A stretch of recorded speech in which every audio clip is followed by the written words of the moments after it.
নমস্কার বন্ধুরা, বলেছিলাম আপনাদের সাথে করেই ফুলগুলো প্লাক করব, তুলে নেব। দেখুন ঝুড়িটি বেশ বড়, বুঝতে পারছেন আশা করি।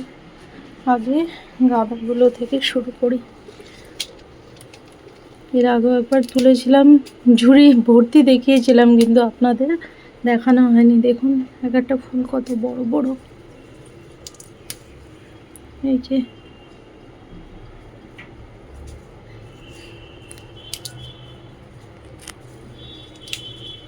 এখন যদি না তুলে নিই, এই আর যা বাদ বাকি কুড়িরা রয়েছে তাদের ফুটতে কিন্তু প্রবলেম হবে।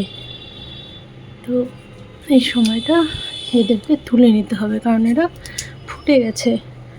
এখন রাখলে গাছের এনার্জি নষ্ট হবে। এই যে দেখেছেন, পুরো ভরে গেল আর কি। এই যে এখন এই যে কটা কুড়ি থাকবে, এরা আস্তে আস্তে ঠিক ফুটতে থাকবে। আমি আবার ওই একই কথা পটাশ দেব। এই যে আমার ফুলের ঝুড়ি একেবারে ভরে গিয়েছে। কয়েকটি চন্দ্রমল্লিকাও তুলে নেব। কাল রাতে ঝড় হয়েছিল।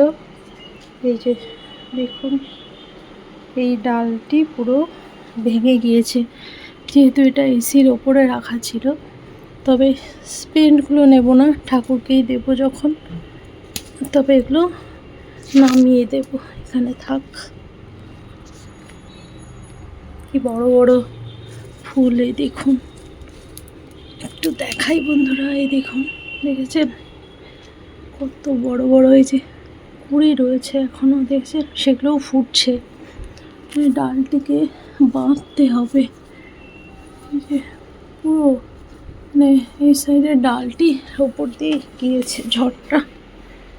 দেখেছেন পুরো কাত হয়ে পড়ে আছে। এখান থেকে আমি বেছে বেছে ফুল তুলে নেব আর বেঁধে দেবো গাছটিকে ভালো করে। এই যে দেখুন পুরো ঝুড়ি ফুলে আমার ভরে গিয়েছে। আপনাদের সঙ্গে শেয়ার না করলে ভালো লাগে না, শেয়ার করলাম, একটা শান্তি।